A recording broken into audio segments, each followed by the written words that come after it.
What's that? What's that, Rob? I think the sound is off. Now the sound's off. Is the sound on now? Can you hear me now? I hope you can. So that's the second technical difficulty of today. A little bit stressed now, but I'll calm down in a minute. I'm glad you can hear me now. I was saying, welcome, hello, sorry about the diversion from the planned live stream. I said that I had set it up and I'm not the technically minded person in this team we have going here. So I had done it a little bit wrong. And now it's right. I'm glad to be here. I'm glad that you are here as well. I will try to keep a little eye on the tablet here to see what you're saying. I've seen that there are plenty of different nationalities here. It's always fun to see where you're from. For those of you who don't know where I am, I'm in Malmö, Sweden. And I see some familiar faces here too. Hello, everyone. So I think I'll just jump right in. Before we start with the cooking, and I know at least one of you is still chopping your onions, so I think it's maybe good for you at least. I want to say thank you to Black Magic Design, who's partly made this live stream possible. They provided us with the camera that we're using for this angle that you see right now. It's a Black Magic Pocket Cinema camera, 6K, that we are using for most of our videos now. It's really good. We're very happy to have it. And we're also borrowing a live stream switcher, I think I'm saying that right, called ATEM Mini Pro, which sort of makes it possible for us to control our camera angles during the live stream. But if you want to learn more about our gear and things behind the scenes on this channel, you can check out my behind the scenes video from last year. And now let's talk a little bit about the food. So we're going to make chili, right? And I've got my oven preheating. So if you don't have your oven preheating yet, you might want to put that on. If you're using fan assist, you can put it on like 200 degrees Celsius, 210. I don't have the fan on because I don't want you to hear the sound. Then I put it on like 225 Celsius. And also, if you have your lentils soaking, you might want to just drain and rinse them now. So you have them ready to the side for when we get cooking. Everything might happen a little bit fast. And I've already chopped my stuff and prepped everything. But this recipe really, quite a few things happen at the beginning. And then we will have like a dull moment where things are sort of cooking away. And then you have time to catch up with me if you run a little bit after. And also then I think we'll just have a little bit of a chat and you can ask me some questions. So maybe don't ask too many questions now, unless it's something to do with the food. I'll try to see, I'll try to have a look once in a while if you have questions about the food. But maybe you can also help each other out a little bit in the commenting section. Yeah, shall we start? I think we should. Rob, there's echoing going on. Thank you for letting us know. Hello in Romania, in the UK, in Austria, Uruguay, very cool. All very cool, of course. It's nice to see all of you here. Is it any better with the echoing? Could you tell us, maybe? Now we got Italy, India, Budapest. Hello, everyone. Denver, Colorado. That always sounds cool, I think. Okay, some are saying they don't notice the echoing. So let's get going. I have my butternut prepped. I've cut it into bite-sized chunks like this. And I have an oven tray that I've lined. You don't need to line it, of course, if you don't want to, but I find it easier to clean. And I'm just going to pop all of this on here.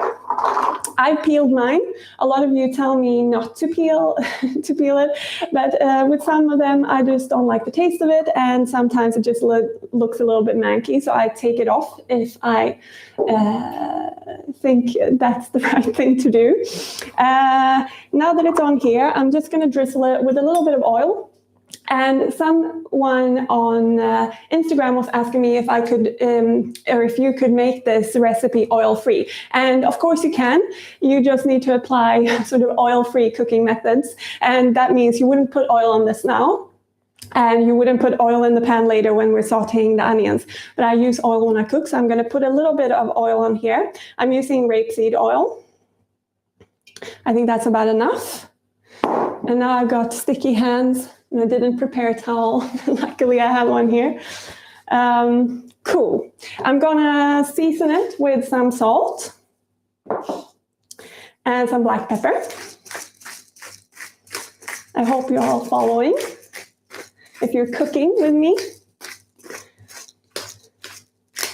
I see someone else peels their squash too. I'm glad I'm not alone. Okay, I think that's about enough of black pepper. Now I'm just going to toss this to coat it.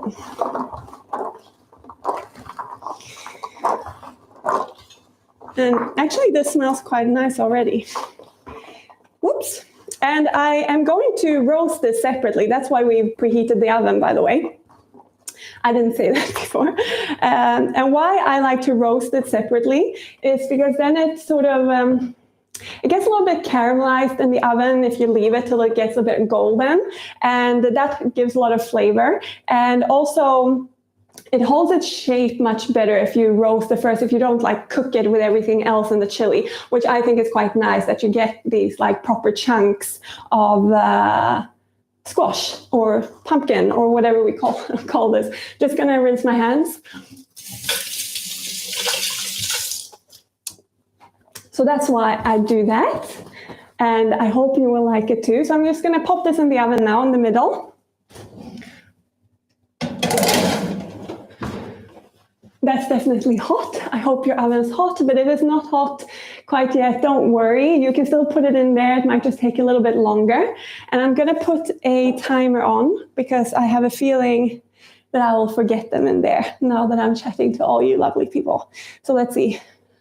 I'm going to put my timer for 15 minutes and then I can toss them a little bit. And then we let them roast for probably 10 more minutes or so. And now that we've done that first part, I'm going to grab my cooker that I've hidden under here and just do that because it was a bit dusty. So I'm going to cook this in my Dutch oven or this like cast iron pot.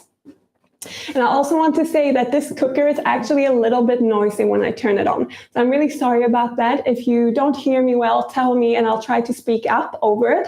And I also want to say that I will use this for sort of the beginning cooking part of this recipe. And then I'll move my pot onto my normal hob so that we get rid of that fan sound that this cooker produces. Just so you know, when this fan comes on, it's not going to last forever. So bear with me. I'm going to turn it on. This one's locked. There we go. That's on. Let's put the heat on. And I'm going to add some oil in here now. And if you wanted to make it oil-free, obviously you'd skip that. And I'm just going to let that heat up a little bit in the pan.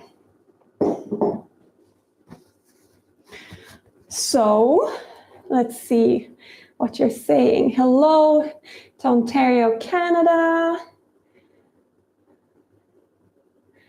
Will the recipe be on the website? Yes, the recipe is already on the website. So if you want to make it at a later date, you can always look at it there. It's goodeatings.com for those of you who don't know, and it will be there forever now. Someone says they compost the peels. I %. I support this method. We compost it too. Let's see. Does rapeseed oil have a higher cooking point than olive oil? Or is it just a more neutral flavor? It can definitely be a more neutral flavor, especially if it's not cold pressed. And yes, it has a higher cooking point. And that's why I like to use it when I'm sauteing stuff or roasting stuff. Otherwise, I like olive oil for dressings and the things where you don't heat it up. Hello to Warsaw and to Colombia. Okay. I think this is heating up, so I hope your pan is heating up too. And if I'm not sure, I drop a few in, and if it sizzles, it's warm enough, and it is sizzling. So I'm going to add my onion that I've pre-chopped. Just one large onion, just a regular yellow brown onion. And now this sound might be a little bit loud, or is it okay?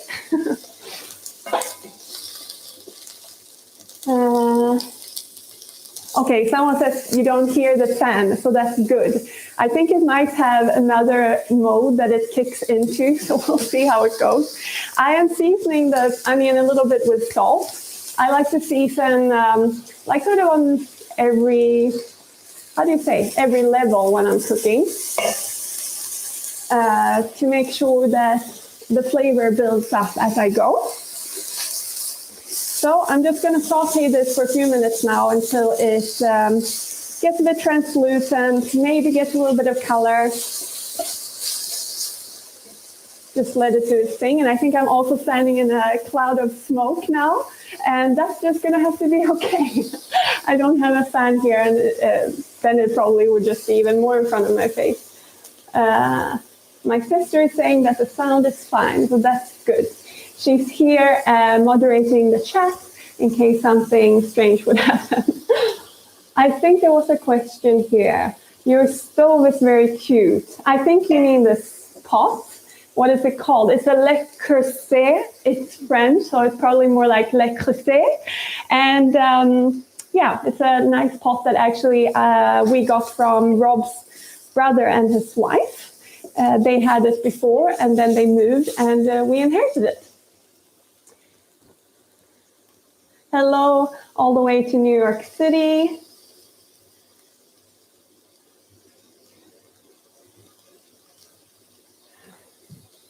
Hello in Austria, to Jane.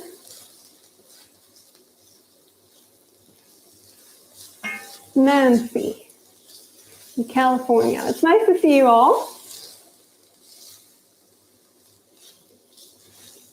And London, I used to live in London. Nice to see you, Lisa.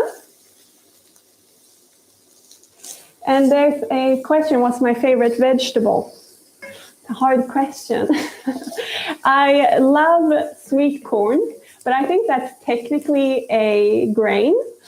But I think it depends a little bit on the season, because in the summer I love like tomatoes and cucumber and like all these salady things that here in Sweden you don't really get all year around, at least not grown here in Sweden with a lot of flavor in it. For most of the year, tomatoes that we get here in Sweden taste more or less like nothing.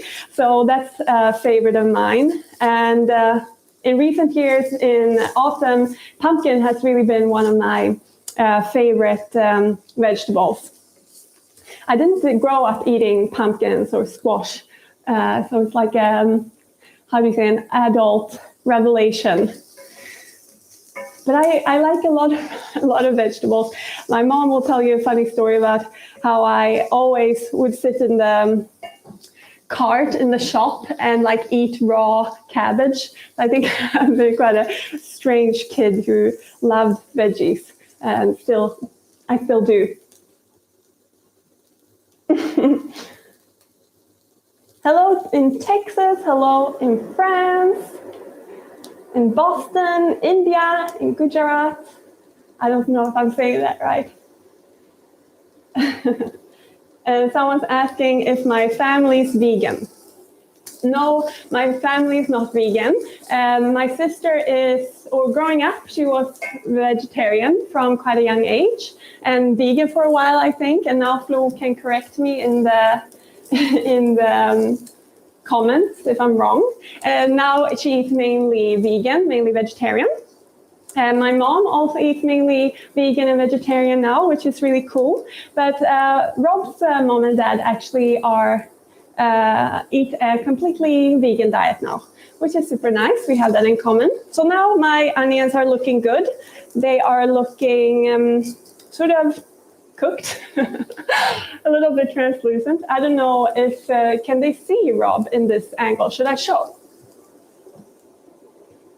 They're kind of glossy looking. Is it showing? Good. So they're kind of glossy looking, starting to go translucent. I'm going to add the garlic, and I'm just going to use a trusty crusher. This is a really old one that I grew up with, that my mom let me inherit. So I'm just going to crush 5 cloves in here. Oi. That might sound weird to you that I said oi. It's like a Swedish way of saying oops. Whoops. It's kind of okay if things drop in there, though. It's not the end of the world if you get some chunky garlic. I think the fan has now kicked into the second mode. We'll see what you say about that.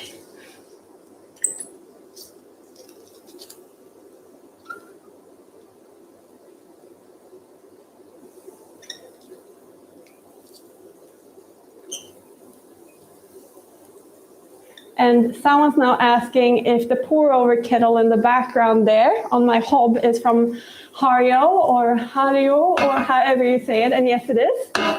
I got it for Rob for Christmas one year when he started becoming a coffee geek, which he has fully embraced now.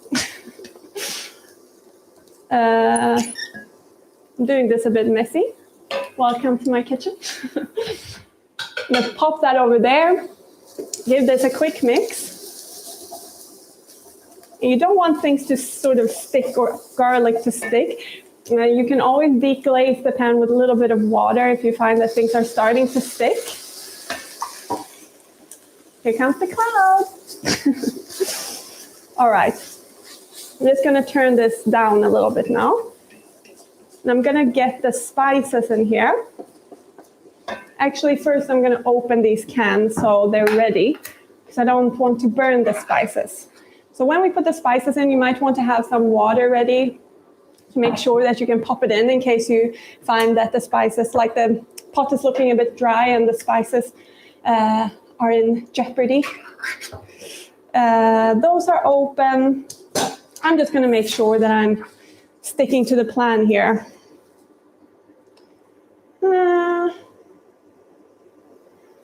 Okay, yes, I am. So there's lots of spices that go in this. And this recipe is, I didn't say that before, but it's Mexican inspired by Mexican cooking. So I'm using spices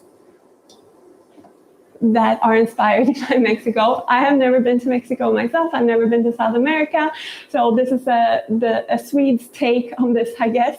But I'm going to start putting them in. And what I like to do, if Rob can show maybe, I like to make like a little bed out of the onion so that the spices don't go directly onto the pan at first, because I'm going to add a lot of spices. It takes a second, and I don't want anything to start burning, because burnt spices, especially the smoked paprika, doesn't taste that nice. So we're going to start adding them in. I've got 2 teaspoons of coriander powder. I've got 2 teaspoons of cumin, ground cumin. I've got 1 teaspoon of garlic powder. That didn't all want to come out, but I guess it'll do. And here I've got chili flakes. Now you could use fresh chili in this. Then you should have, I should have said that earlier. Then you should have sauteed it a little bit with the garlic. I'm using chili flakes, and I'm using 1 teaspoon. I can't take a lot of heat, so if you know that you can take a lot of heat, you probably want to add more. I don't know what that probably came out as, but it wasn't English. Yeah, that goes in. I've got 2 tablespoons of oregano. I think you can actually get like specifically Mexican oregano in some places. I can't here where I live very easily, so I just use regular old oregano, or oregano, as some people would say. Then we've got the smoked paprika, and I've got 2 teaspoons of that as well. 1 and 2. Cool. And I'm going to add some cinnamon. So that should be like 3/4 teaspoon. Let's say that's right. And now we just mix this through the onion, and we're gonna toast the spices for like a minute, not long. Just mix everything up well and keep mixing. And if you find that it goes like really dry now, that's when you can add a little like splash of water. And just, now you're gonna feel that it smells really nice. I hope you think it smells really nice at least. It becomes very fragrant. And when it does that, I like to put the drained and rinsed dried lentils into the pot. All of them in there, don't want to waste any. There we go. And I just mix that through. So it's all incorporated. And now I'm going to go in with the chopped tomatoes. I just use finely chopped tomatoes. And that's 1 and 2 cans for this. We're making a whole lot of chili, so 2 is good. Now I'll just mix a little bit so it gets wet at the bottom of the pan. Nothing catches, nothing burns, nothing gets bitter. There we go. And I'm gonna add the water. And I like to pour it into the can to get all that last bit of tomato in there. It's hard to speak and talk, speak and cook at the same time. Apparently it's also hard to just speak sometimes. Okay, let's go for the other one. You probably already finished with this step now. It's just me giggling at myself here. There we go. The last bit there. Put that away. All right. I've also got, we can give this a little bit of a mix maybe. Someone asks if you use freshly chopped tomatoes. Now the timer is going off for the pumpkin, by the way. Someone's asking if you can use freshly chopped tomatoes. Yes, you could. Then I would cook it after I add the spices. I would add the tomatoes and I would cook all of that together for a while until it's, the tomatoes break down and make more of a sauce. I don't know how much tomatoes, like how much weight of tomatoes you would use if you used fresh, but you can of course use fresh tomatoes if you have it available to you. So let's check on the pumpkin. I'm just gonna toss it a little bit in there. I'm not going to show you because now this is here. But we'll come back to this. Okay, 1 second.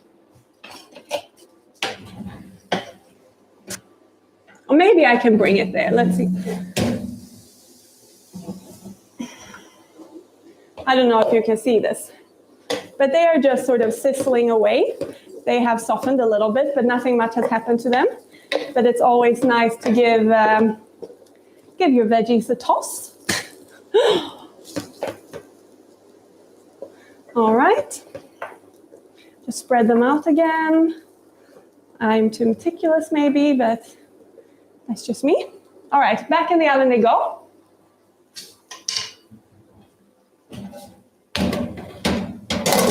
Oh, that was awkward using my left hand.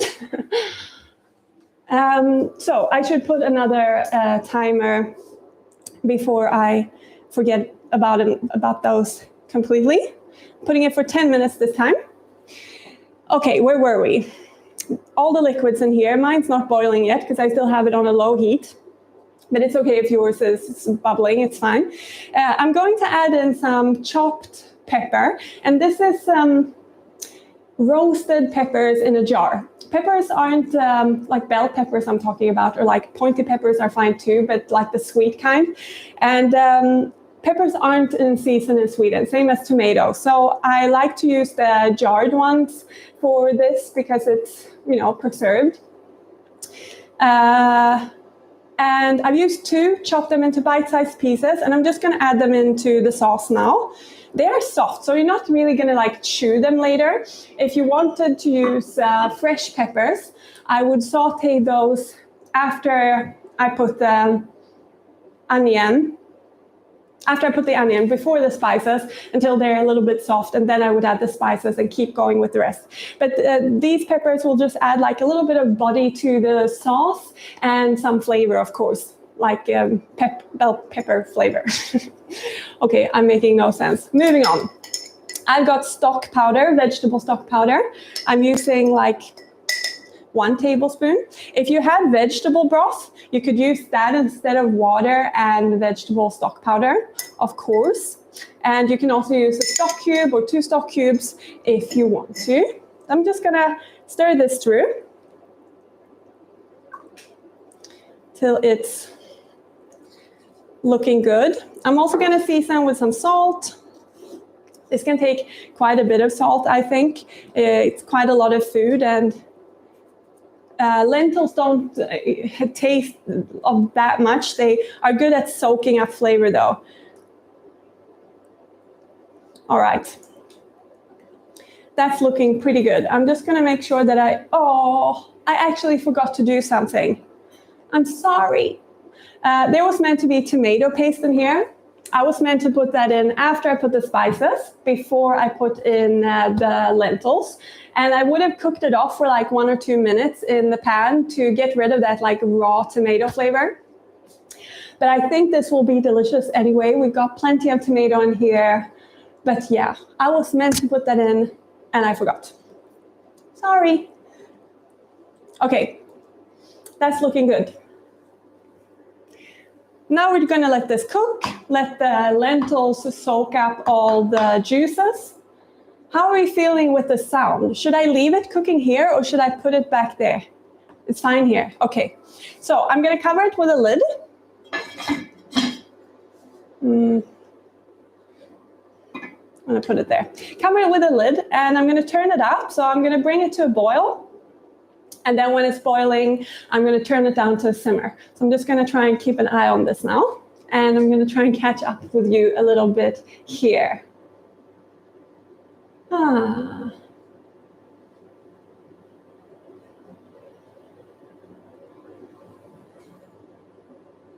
Someone says late but made it. I'm glad you did. Hello.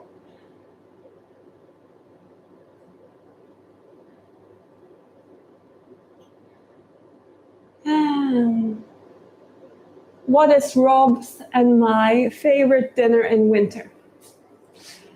Well, this is quite nice in winter. It's like a really warming dish. It's nice, it's like a 1-pot meal, and you can make a lot of it ahead of time and keep it in the fridge, and you always have something really satisfying and warming to go. So we definitely love chili in the wintertime. Other things we like, Rob, what else do we like in winter? You're just doing this. Think. Help me. Dal. I love dal all year round. I find it super comforting, super yummy. You can make it in so many different varieties. Yesterday we had dal palak, which is spinach dal. For those of you who don't know what dal is, it's South Asian dish that's with lentils, and you can use many different kind of lentils, and lots of spices. Can be onion in there, can be often like cumin seeds and turmeric and yummy stuff. I find that really warming and cozy, but I also like to eat that in summer because somehow it goes with any season. But I think those are 2 nice meals. Also, last year I did some stew recipes for the website. I did a goulash, or I think Rob's mom would say like goulash, but I'm not sure. She can tell us in the comments. I think Aigie's here. You tell us if I said it right.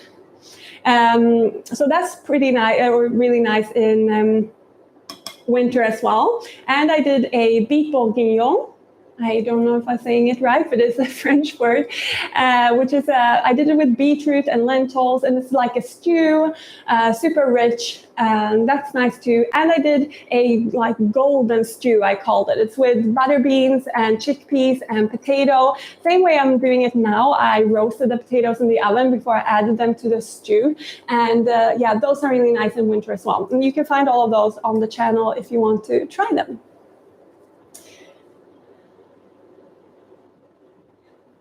Let's see what else is going on here.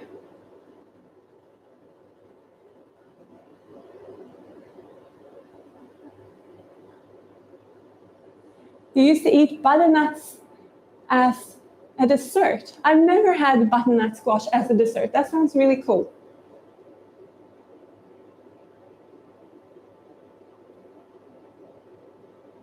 Nancy's saying she's enjoying the color scheme that's going on. Thank you. It wasn't really intentional, but I'm glad it turned out good.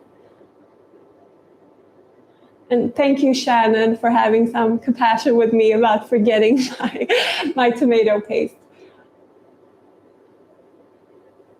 Hello from Lisbon. Hello to you in Lisbon.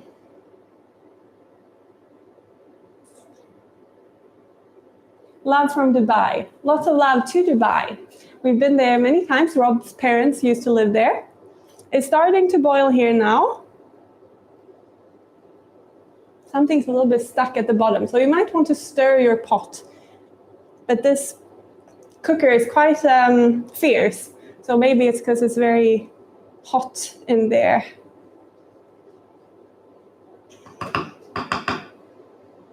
It's just bubbling a little bit, so I'm going to let it go on a high heat for a little bit longer. Then I'm going to turn it down. And someone also asked before, I left a little question box on Instagram, and someone asked there why I soak the lentils before. And one reason is because when you soak them, they cook faster because they've already absorbed some water when you soak them. So it makes it easier to cook.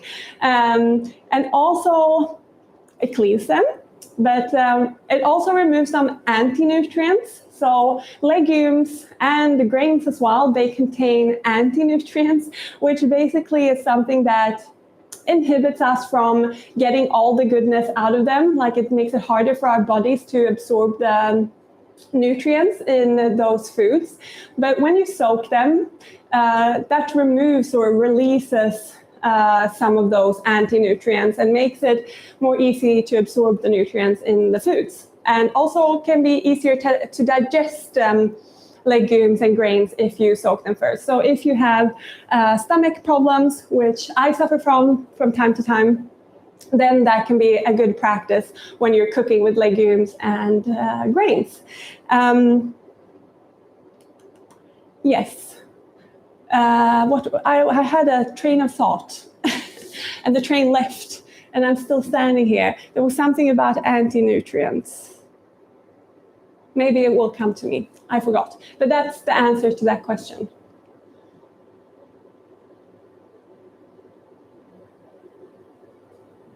My sister says I like soup, and it's very true. I like pretty much all types of soup.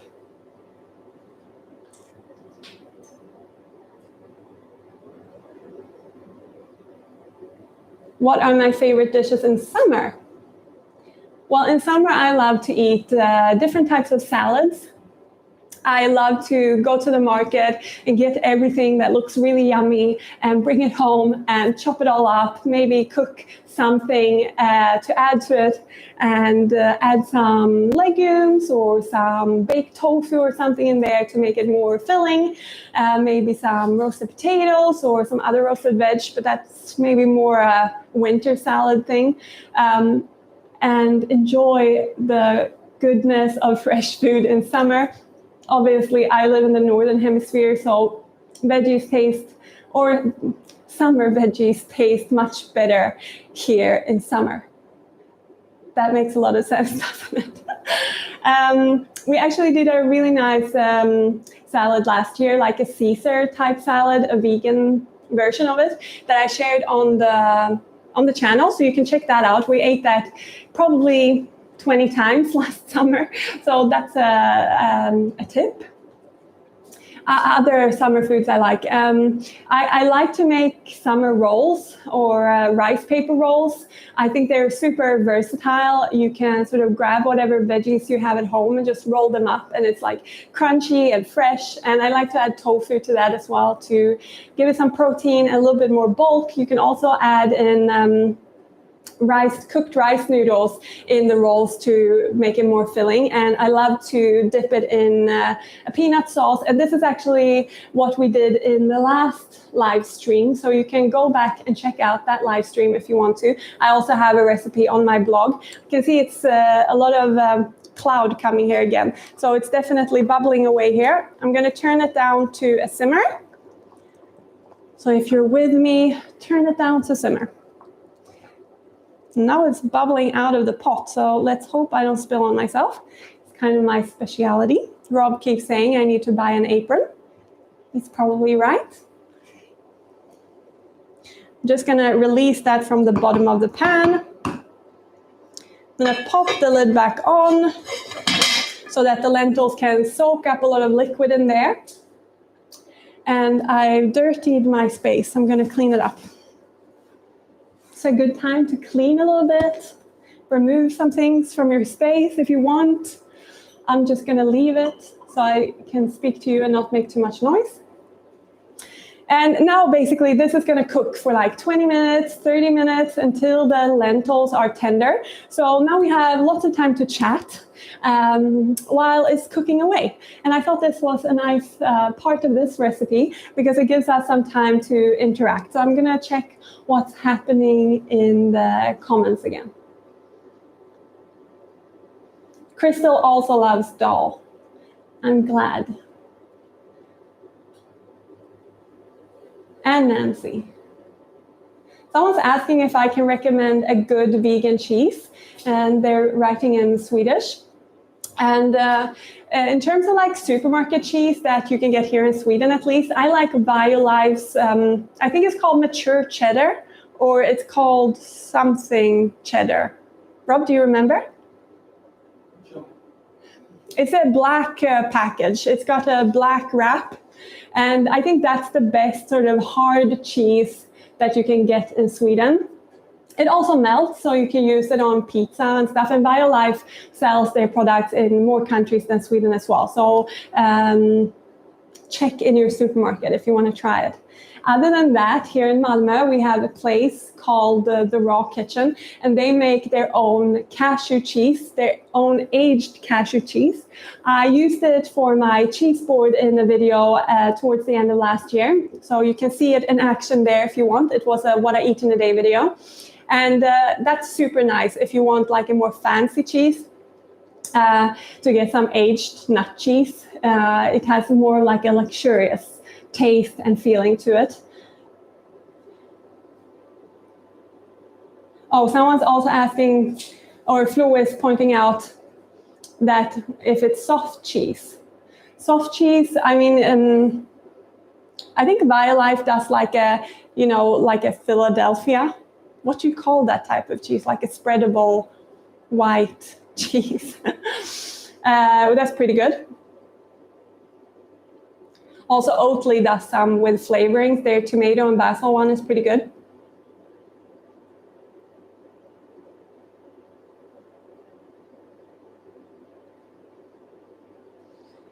Favorite dessert. If I don't have to make it myself, then it might be something more complicated. If I have to make it myself, it's not going to be that difficult. I am intolerant to gluten. I'm very sensitive. My stomach is, what should we call it? Rebellious. It doesn't love everything. So if I could choose without that in mind, then I'd probably say like a tart. There's a place here in Malmö that does a really good called Leve. If you're here in Sweden or in Malmö, it's called Leve. And they do lots of vegan stuff. And they make this tart, and the case is not gluten-free, with I think it's like almost, it reminds you a little bit of like Nutella, but a more refined version of Nutella. It's like chocolate and hazelnut and caramel, and it's super yummy. But I'm not sure I could make that myself. I'm not the most skilled baker. I'm okay, but I'm not the best. And baking gluten-free is an art. If baking's an art, then it's like more of an art to bake gluten-free. Could you put peanut butter on pumpkin instead of oil? I don't think so. I think it would just dry on the outside of the pumpkin and sort of make I don't know what it would make, but it would just stay on the outside and dry up, I think.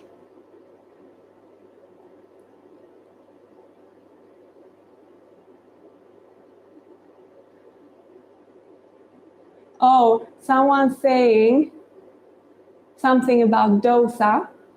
And dosa is one of my favorite foods. It's also a South Asian meal. I think it's a South Indian dish, which is like a fermented, really thin pancake.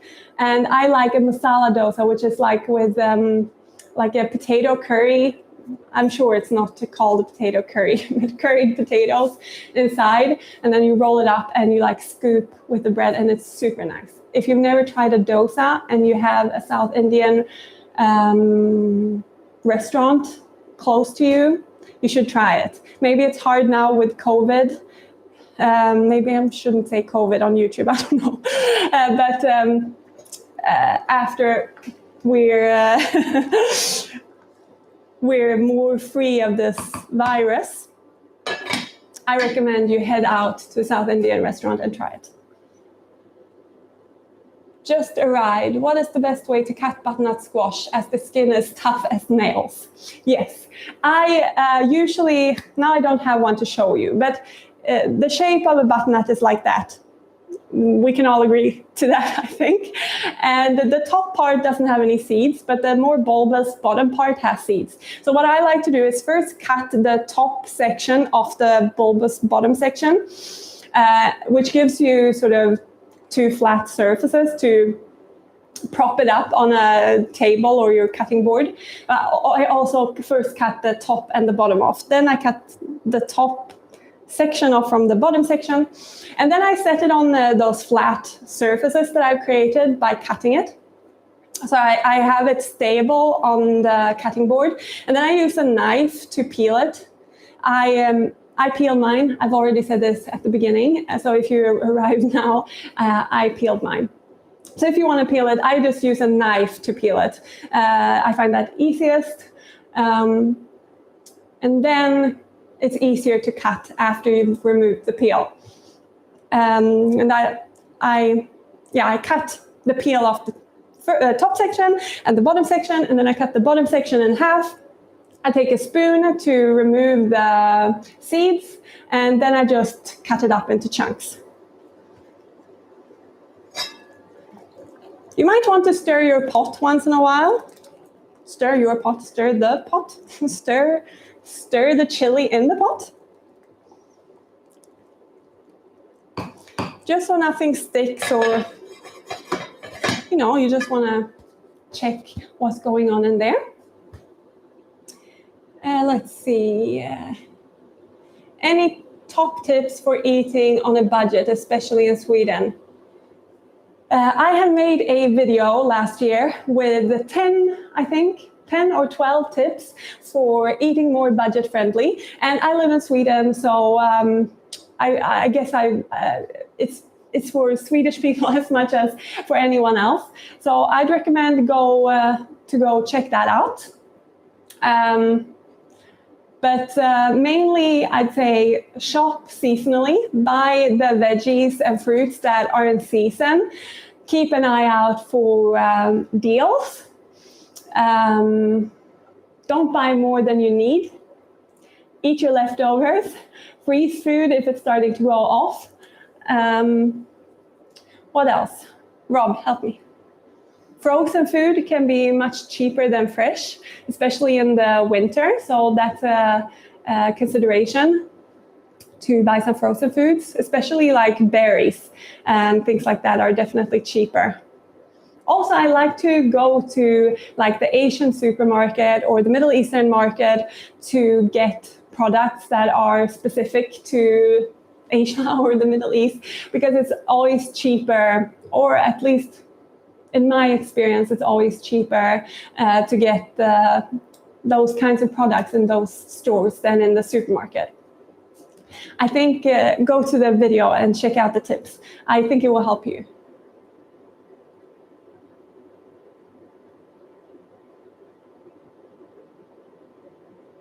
Someone's asking about the pot again, and yes, it's a la creuset.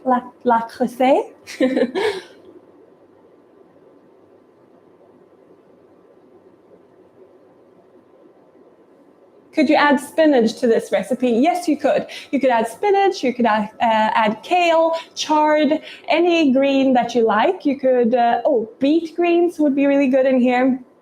Any leafy green you could add, and then I would add it at the very end, sort of when I'm adding in the black beans that are already cooked. I would add that at the same time and then let it wilt in there until I'm sort of happy with the consistency. Yeah, Flo made a good point. To cut the butternut, you need a sharp knife.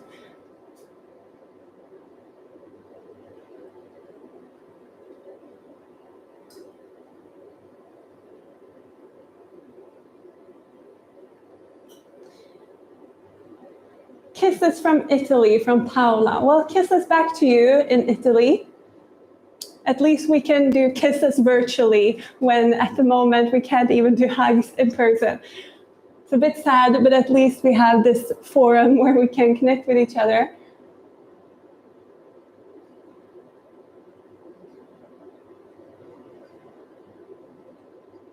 Goulash, someone's saying now. They have the same dish in Russia too, says John. Cool, thank you for letting me know. Goulash. You can all practice. Goulash. Okay, they're saying that the skin of their butternut is hard like concrete. Well, I think you've got a particularly difficult butternut on your hands, and it's time to whip up your sharpest knife. Be very careful though, not to slip. We don't want you to cut your fingers. And Nancy says you can microwave it.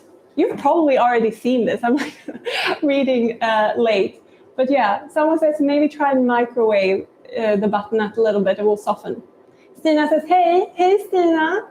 Stina is my friend from high school. It's nice to see you.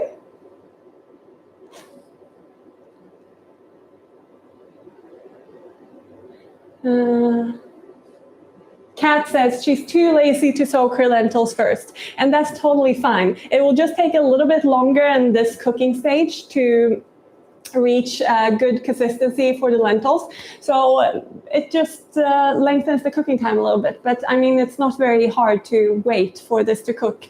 So if you don't want to soak them, it's totally fine.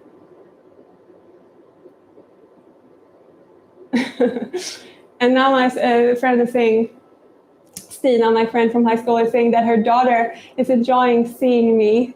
Hej Alma, vad kul att du tittar. Rob sitter här. Han hjälper mig med teknologin, med kameran. I'm just telling her that she was wondering where Rob is, and I'm just telling her that he's sitting there under the camera, under the camera, anyway, helping me.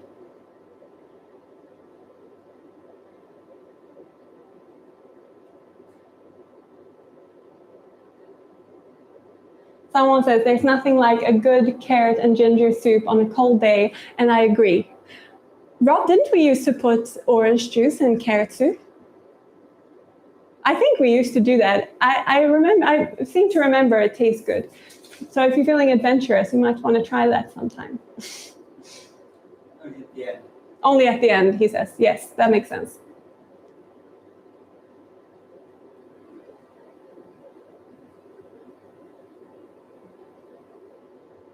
Verena says she made my lentil salad as a starter for New Year's, and it was amazing. I'm glad you enjoyed it. Thank you for sharing.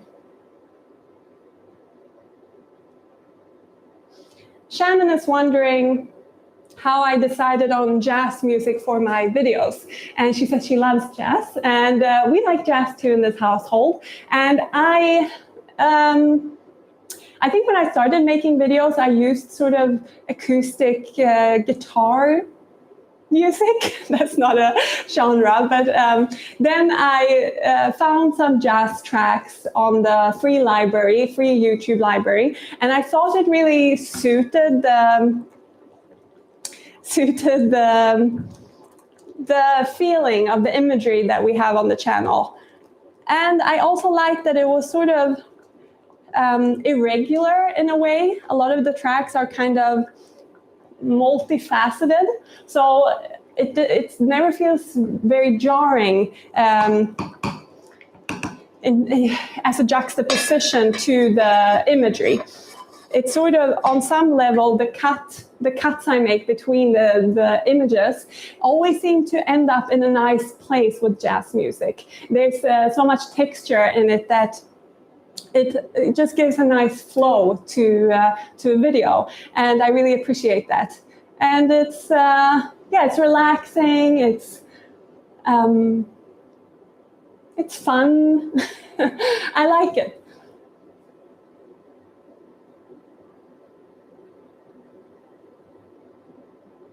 Hello to SJ in Toronto.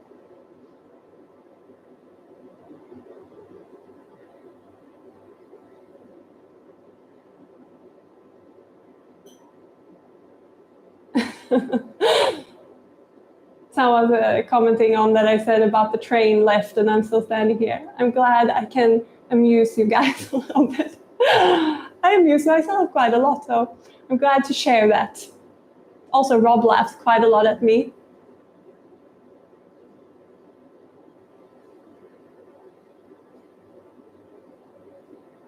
Q from before. What's your favorite hard cheese? But I think I've answered this. How far away am I from the end of these comments?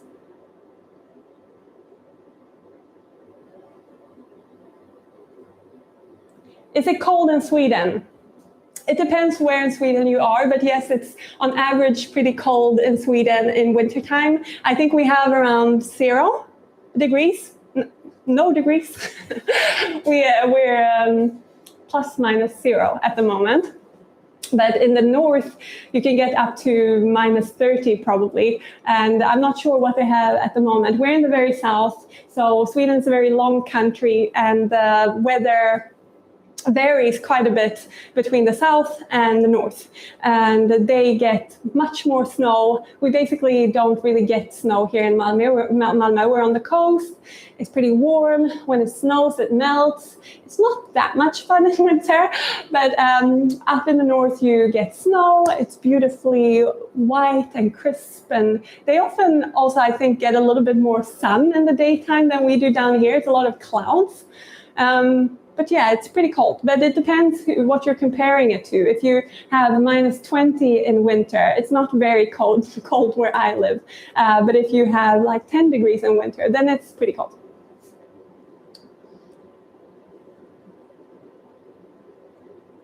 Louisa is wondering if I don't like some vegetables. Is there a vegetable I don't like? I'm not the big, oh yeah, I don't like okra.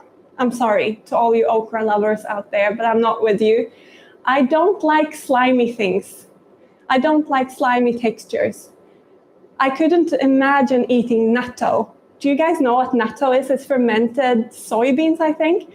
And it's got this like gloop. When you pull it apart, it just looks like a strings of gloop. And I can't imagine eating that. And I thought I put an alarm on for 10 minutes. For those guys, and I think it's definitely been more than 10 minutes. So I hope they're not burnt. They're not. If you haven't checked on your pumpkin, on your squash, and you're cooking with me, go to your oven fast. It's looking good. It's got a little bit brown on the edges, so I'm going to take it out. I'm just going to leave it to the side until this is finished cooking. Let's see if I can show it to you. Can they see, Rob? It's pretty hot. Huh? Is this okay? So you see it's got a little bit of browning. I mean, you could probably leave these in a little bit longer. They're pretty soft and they smell nice. So I'm gonna take them out. I'm just gonna leave them here fast before I burn my fingers. I'm gonna leave them there while this is cooking, like I said. Where was I? I don't even know.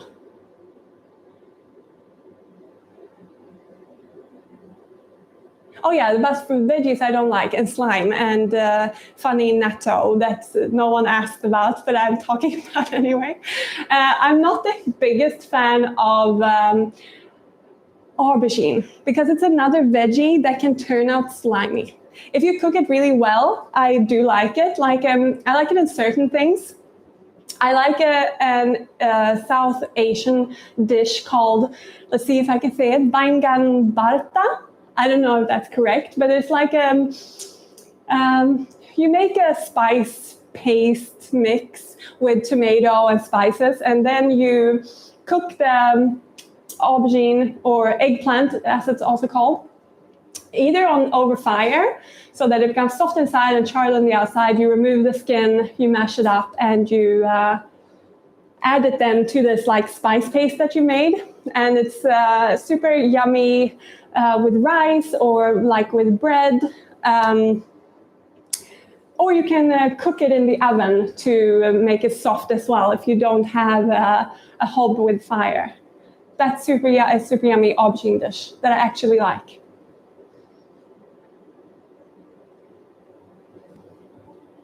Where have I already traveled to? Well, I've been to a few places. I don't think I'm going to remember all of them, but I've been to Berlin, which has lots of good vegan food. There's a restaurant there called Kops, which has this breakfast buffet, like a brunch, I guess. A breakfast buffet. What's happening to me? A brunch. That's really cool. I enjoyed that. And I've been to Italy, I've been to Austria, I've been to Budapest, I've been to Prague. But there I got a bit sick, so I actually didn't see much of Prague. I'm sad about that. I'd like to go back. I've been to Denmark. I've been to Istanbul, which was really cool. Cool city. I've been to Dubai, which actually, I like Middle Eastern food a lot. I love hummus. I love their lentil soup. I love meze. I just love this kind of snacking food, dips and stuff, salads. I've been to South Africa, to Durban and to Cape Town. I've been to New York, where also they have really good vegan food. I don't know where else. Rob, help. Did you say Mauritius? Oh yeah, I've been to Mauritius, where Rob's parents live. They have nice food too. It's like there's lots of Indian influence and lots of a big Indian population. Lots of Indian type food there, which is nice. But it's also got a French influence. I like the street food in Mauritius. I like the dal curry and the rotis with a little bit of curry inside, stewy stuff. I actually have a Mauritian style curry recipe on my website. And I think I even have a video if you want to try it for yourself. Where did I like the cuisine the most? Yeah, probably in the Middle East, but I've never been to India. And I think I would really love the food in India. Except I would probably struggle with the spice level because I'm a little Swedish.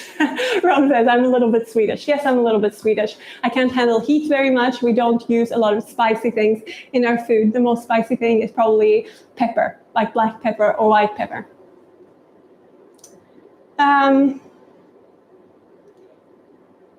Is nutritional yeast nice? I think it's really nice. If you want to just try it in an easy way, you can sprinkle it over your popcorn. You put salt and nutritional yeast, and it's super yummy, I think. And but is it any similar to cheese? And if so, which one? Yeah, it's got like a cheesy umami type flavor going on, but it's not like it's super similar to one specific type of cheese. But you must try it. Just try it and see what you think.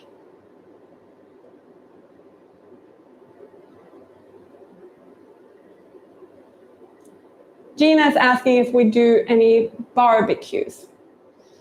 I live in an apartment now, and barbecue season in Sweden is quite short, but we do barbecues. We definitely do like vegan burgers, vegan hot dogs and stuff. You can also barbecue really nice skewers with like mushroom, onion, peppers, courgette, zucchini. Pieces of marinated tofu are super nice as skewers. We'll get a bit of char on there. So that's super nice. We've also done barbecued like little parcels with potato inside, you know, like a foil parcel that you put on the barbecue with like vegan butter, potato, onion, things like that. Maybe some chives or something in there, some other herbs. That's super nice and vegan. You can also do like tofu steaks, like pieces of tofu that you marinate and grill. It's also nice. Tempeh is also nice on the grill. Tempeh is a fermented bean product. I think it's out of Indonesia originally, but you can find it in many places around the world now.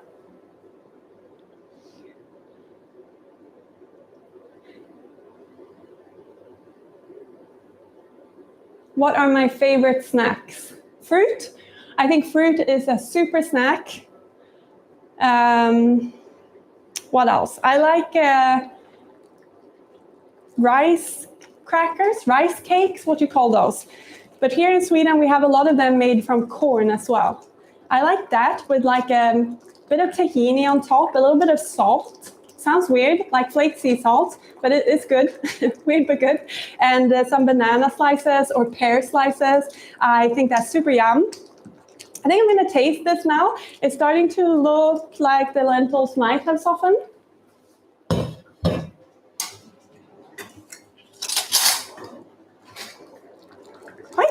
Cooking quite fiercely on this hob. Maybe if you don't have this powerful cooker, it won't be done. But let's see if it's even done.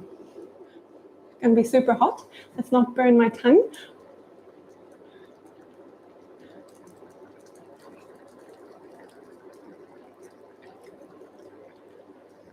So I think it can be a little bit longer, but not that much. I'll give it a couple of minutes. Now I'll put this here in a way that I might burn myself. All right. Crisis averted. Oh dear. I've made a mess. There we are. Let's see, where were we at?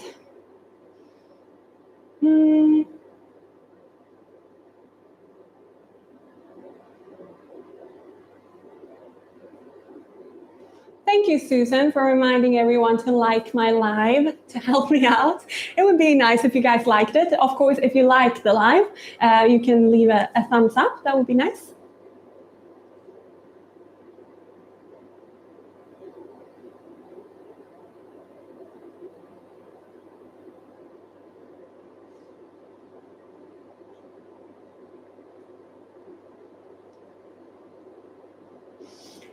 Ruby is wondering, any favorite easy, fast vegan meals? If you guys, maybe some of you have already replied. Wow, you're really active in this chat. I feel like I'm never going to catch up. But maybe you guys can help Ruby out. Help Ruby out with some of your favorite easy meals, vegan meals. I'm sure there are plenty of you out there that can give her some tips. Also, you can give her tips on meals that you know from my channel that you think are easy and quick. I have a couple of what I eat in a day that are like beginner-friendly vegan meals and like quick, easy meals.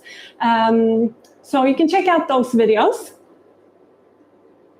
But like the best fast food, vegan fast food I can think of is salads.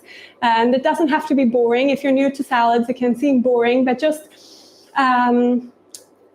do variety. Add lots of different things that you think might taste good together. Use flavor boosters like olives or sun-dried tomatoes. Don't forget to get some protein in there with some beans or lentils, or you can do tofu. Smoked tofu is really good for beginners because it's got a really nice flavor as it is. And you can actually eat it cold. I at least think it tastes good cold. You can just chop it up and add it to a salad like that. Do some roasted veg in your salad. Get some seeds in there. A nice dressing. What was I thinking? Yeah, I want to say that meal prepping is pretty good. You said you're a little bit busy. Try to carve out like an hour or 2 hours a week where you can do a lot of cooking. Just cook things like this that you can have on hand just to warm up in the evenings. Prep some like cooked lentils with a nice dressing already on them, so you can just pop it into, like, make a quick bowl with some greens and maybe some other nice veggies. You can buy pre-cooked things, like pre-cooked beetroot is pretty nice in a salad. You just chop it up and add it. And just try to find that time to do some preparation, and it will be much easier to make quick and easy meals.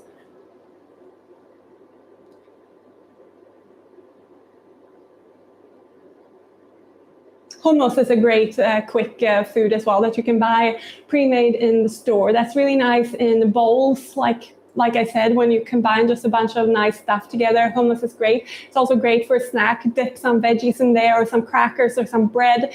It can be a meal also in its own right. I like to do hummus bowls. You just spread a lot of hummus at the bottom of your bowl, load it with some veggies, and eat it with some crackers or bread.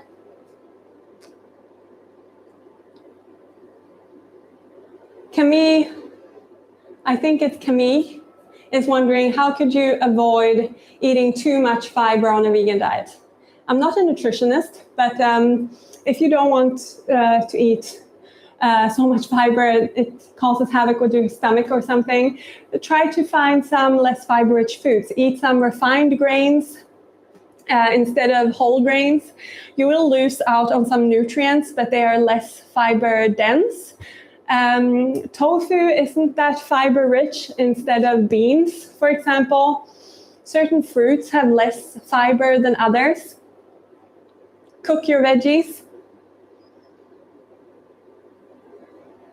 Lindsay is wondering about what's my favorite coffee brewing method, and I'm going to let you down because I don't drink coffee.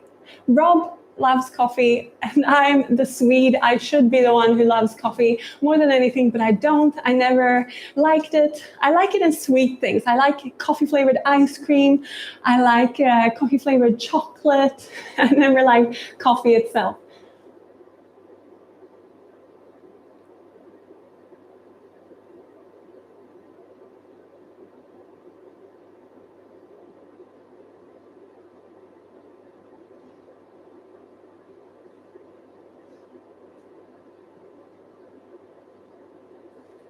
Any collaboration with YouTuber in the future? Mabel is asking. I might be doing a collaboration with another Swedish YouTuber called Alexandra. We'll see how it goes. I haven't been able to connect with her all that well yet. She lives here in Malmö as well, so we thought it could be fun to do something together. Yeah. I think we should continue with the cooking now. I think this is, yeah, it's looking good. Mine is looking good. You taste yours if you're cooking along.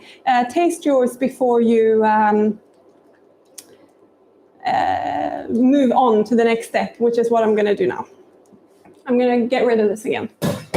So let me just check what I've said. So I'm going to add the black beans. I've drained and rinsed them. I just used 1 can of black beans, store-bought. You can, of course, cook your own if you want. In they go. You also don't have to add black beans. I'm just adding them because I like that they add another color, another texture, another little bit of flavor. I just think it looks nice mainly. And I mean, you can't go wrong with having variety in your food. Nutritionally, it's really good. It's nice for the eye. It's tasty, you know. And also I'm going to chop up some coriander or cilantro. If you don't like it, you don't have to use it. I'm going to make some space for myself.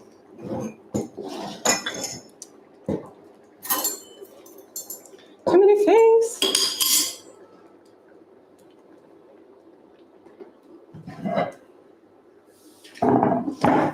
And I'm just gonna give this a rough chop. It doesn't have to be very fine because it's going in the heat there. And I don't mind if a little bit of stems come in there either. It's not so strict in this kitchen.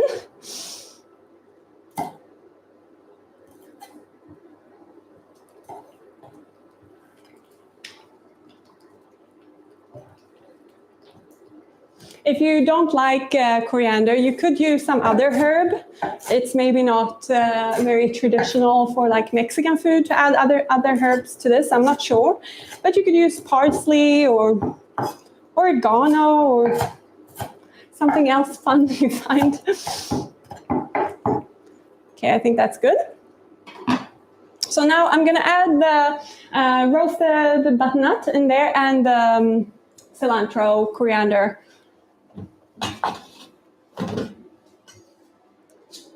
Let's see if I can do this. Maybe not. Oh, yeah. Good. So we just add it in there.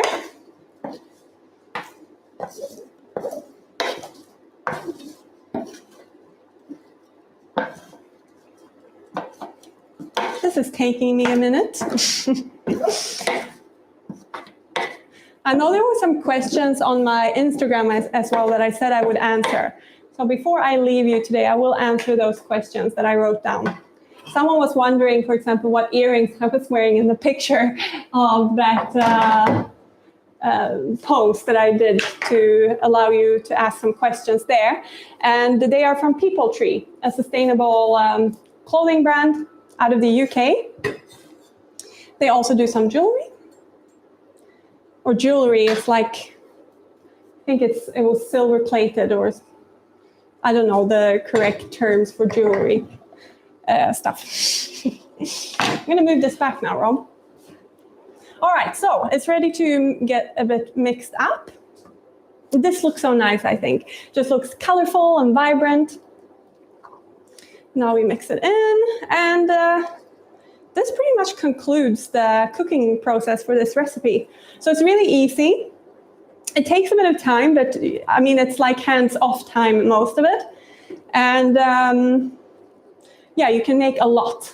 So it's a perfect meal prepping dish. Or if you have a big family, this is a really good dish. It's also affordable. Lentils aren't expensive, at least not here where I live. And neither are black beans. And you can also use other veggies in here, like sweet potato or carrot. What else? I don't know. Use your imagination. Mine has stopped functioning, apparently. All right, let's taste this again to see if we need to adjust the seasoning. Don't burn yourself if you're cooking. And yeah, if you wanted to do greens in here, you could add them now and mix them in and cook them through.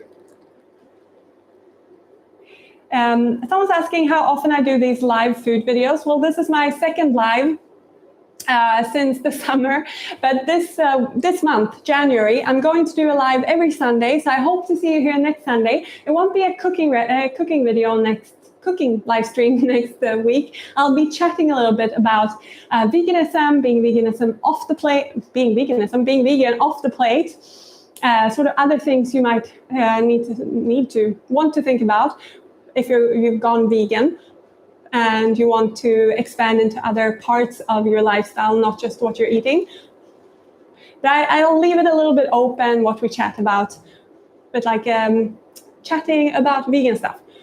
And then the week after that, now Rob's laughing at me. Oh, I should eat it, yeah. So I think it tastes pretty good, but I'm gonna add a little bit more salt. The salt is a preference thing. So taste your food, see what you like, and go from there. I'm gonna just add a little bit of pepper as well. And that's it. I'm gonna turn this off. Sweet relief from the fan that you didn't hear, but I sure did. I was talking about the lives, yeah. Not next week, a chatty one. The week after that, another cook along. And I haven't decided yet what meal we should make. So you can definitely help me out in choosing. Don't write it here now in the comments. Write it, I'll leave in the community tab on my channel, I'll leave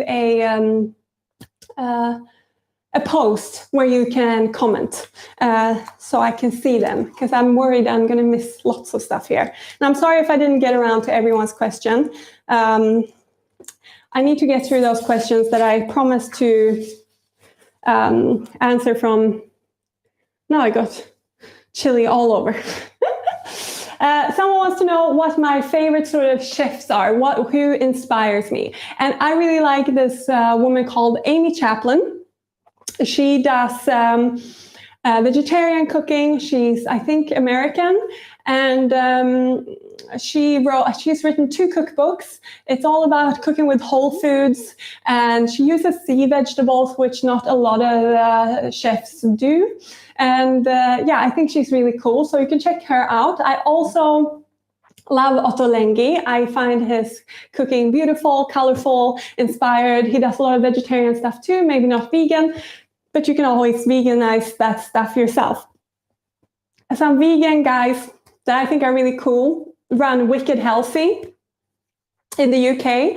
I think they're American though originally, and they're called Derek Sarno and Chad Sarno. They do really awesome vegan recipes. Check them out. Someone wants to know if I will publish a cookbook, and I would love to at some point do that. I'm hoping this year to maybe create and release an ebook. So I hope you guys would like that. Then there are some more lengthy questions that I think I will just reply to on Instagram instead. So I'll leave some answers in my Instagram if I didn't answer your question in this video that you asked on Instagram. I don't think I'll be able to catch up on all these questions that I've missed in the chat. But if you want to, you can head to Instagram and leave your question in that box on Instagram instead, and I'll try and answer your question there. Anyways, this is done now. I'm going to plate it up to show you the final product. I hope you're not sick of me and have already left before I got to plate this up. I need to move this guy. A lot of banging. I've got my bowl here.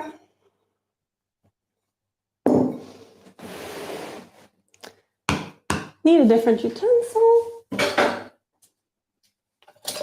Just going to use a soup ladle. And this is a pretty hefty bowl. You might not eat this much, but I like it. I made it myself. I'm very proud.